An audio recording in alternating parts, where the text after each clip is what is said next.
The roast was still steaming when Eleanor Ward's hand missed the wine glass and found the tablecloth instead. People make a certain sound when they're about to faint, half breath, half question. The room paused around it, then the chair scraped back, the plate tipped, and the hostess, Sarah Blake, was already out of hers, napkin pressed to Eleanor's lips, saying her name like the syllables could glue the woman back together. 9 minutes later, the blue lights washed over the bay window. The house smelled like rosemary and sherry and something sterile that didn't belong. Paramedics always ask the same questions first. Any allergies? New meds? What did she eat? The answers came layered over the clatter of silverware and the beeping of a heart monitor cuff, everyone talking at once. Family dinners have that way of transforming. 1 second a polite performance, the next a jury with a buffet. They took Eleanor out, the stretcher tilting toward the door. Henry Ward, her husband, followed with the rigid politeness of men who learned to stand up straight in old photographs. Their son Julian stayed behind to help Sarah clear, because that's what you say when you're shaking and need a task. Only when the front door closed did anyone notice the roast was still steaming. Later, neighbors would say the block had a ritual for emergencies. Curtains shift, porch lights click on, no one steps outside until the sirens leave. It's the kind of street where people keep score quietly, who brings bins in, who lets hedges go wild, who waves, who doesn't. Detective Ravi Deshmukh arrived to a home that couldn't decide whether it was a crime scene or a stage set. Wine glasses stood in tidy lines, sanitizer's sharpness tucked under the perfume of roast. Sarah moved carefully, wiping what was already clean as if order could rewind time. The table had place cards with wax seals, Sarah's idea of reconciliation. Henry and Eleanor sat at the ends, Julian on the left, Sarah opposite, and Vivian Park between them as neutral ground. "Tell me everything that isn't normal," Deshmukh said, voice low enough that it sounded like a favor. "Eleanor doesn't faint," Julian answered, then, quieter, "Eleanor doesn't eat what other people cook." Sarah didn't look up. She did tonight. Vivian added, "She complimented the glaze. You could frame the tone she used." Deshmukh's eyes catalogued the room. A sugar-dusted bunt on the sideboard, a flower arrangement of hellebore, eucalyptus, and something purple only gardeners would recognize. A mudroom with one pair of gloves still damp, a drying rack angled toward the heater. "Who placed the cards?" he asked. "I did," Sarah said. "Then I went upstairs to change, spilled wine on my blouse, came down when Henry rang the bell." "Anyone move them?" Silence flickered. Vivian's mouth twitched like she'd swallowed a thought. Julian cleared his throat. "I swapped mine and Dad's. Outlets on that side. My phone was dying. Not important." Deshmukh filed that away with a dozen other details that never mean anything until they do. He'd learned to listen for what people didn't say, for glances that lingered a beat too long, for tasks invented to survive awkward air. The hospital called just after midnight. Eleanor was alive, confused, hypotensive. Labs hinted at something cardio-neurotoxic, not a simple faint. 2 hours later, Henry Ward collapsed in the ICU cafe. One sip of coffee and his body wrote the same ugly script. Paramedics don't often say the word everyone's thinking, but one mouthed it when he thought no one was looking. Poison. If you're watching at home, you've probably decided the case is simple. A poisoned dinner, a controlling hostess. It writes itself. But investigators know better. Stories that write themselves rarely sign their names. Deshmukh jotted 2 columns in his notebook. What hurts, what helps. He wrote timing in both columns, because timing always argues both sides.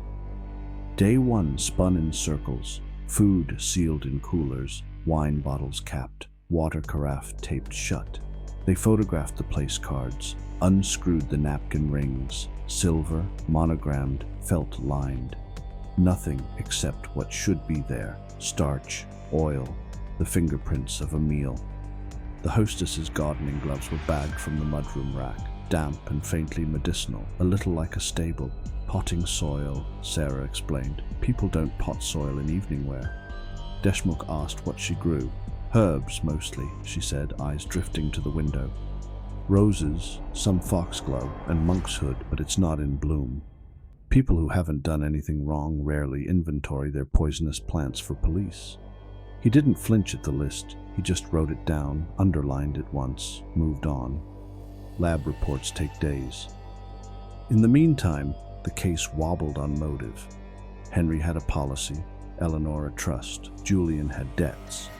Sarah volunteered, chaired committees, posted reminders about fireworks after 9. Vivian had borrowed money, paid back in cash, tidy when you want it to be, messy when you don't. A neighbor told officers the wards corrected people like it paid a salary, even when no one asked. Detectives asked about family history, Christmas dinners that ended early, a wedding toast that made someone cry in the bathroom. Every household hides a season no one wants to replay. On day 3, the toxicology call came. Aconitine, monkshood, the queen of poisons. Beautiful, patient. If you don't garden, that's the plant that makes the heart forget its job. It can be swallowed, inhaled, or absorbed through skin. And when paired with a solvent, even a trace can slip through linen unnoticed. Deshmukh circled one word in his notes: contact. The ER doctor had seen no burns, no lesions. Ingestion didn't fit. Something she touched, he murmured. The napkin rings were felt-lined, the napkins freshly pressed. Sarah's greenhouse kept bottles with horse silhouettes on their labels.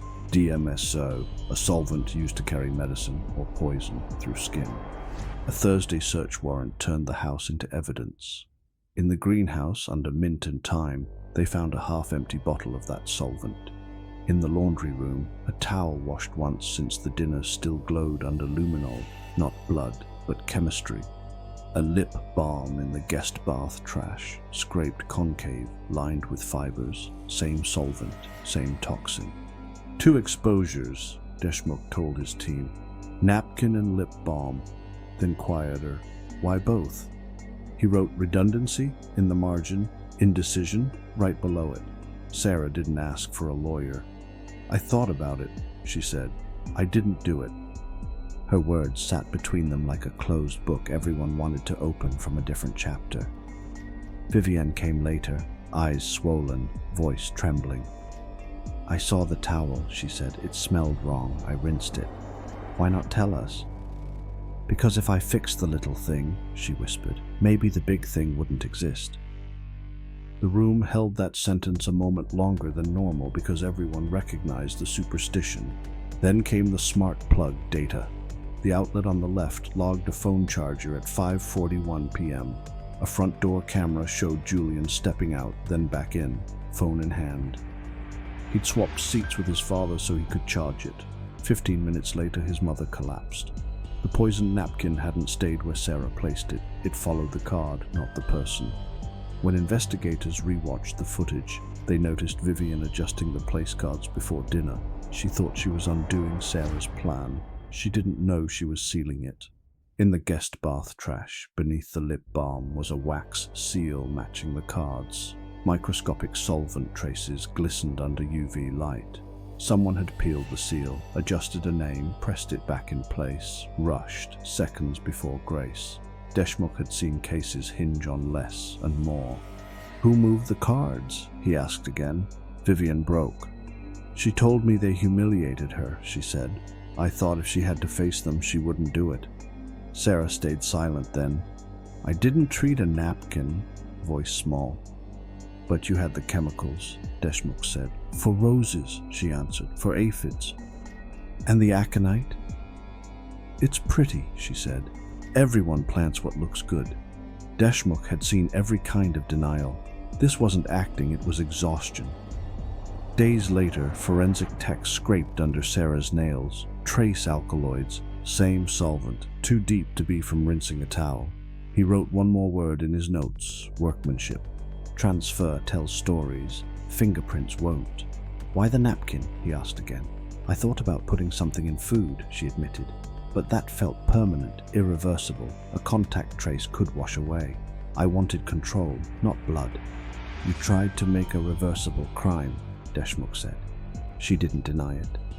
I just wanted it to stop, she said softly. When Henry's coffee cup came back clean, Deshmukh exhaled. His second collapse had been panic, not poison. Eleanor's wasn't panic, it was intent that shifted chairs. Julian read those words later and underlined them 3 times. He kept the pen. Eleanor survived. She never asked to see Sarah again. She told a nurse, "Some people don't belong in families," then asked that flowers be kept out of the room, especially purple ones. In quiet moments, she ran her thumb along the edge of a paper cup until it softened. Control in miniature. By the time charges landed, attempted murder, assault, contamination of evidence, the story had already written itself into local gossip. Talk shows called Sarah the dinner hostess. Neighbors argued whether she was monstrous or broken.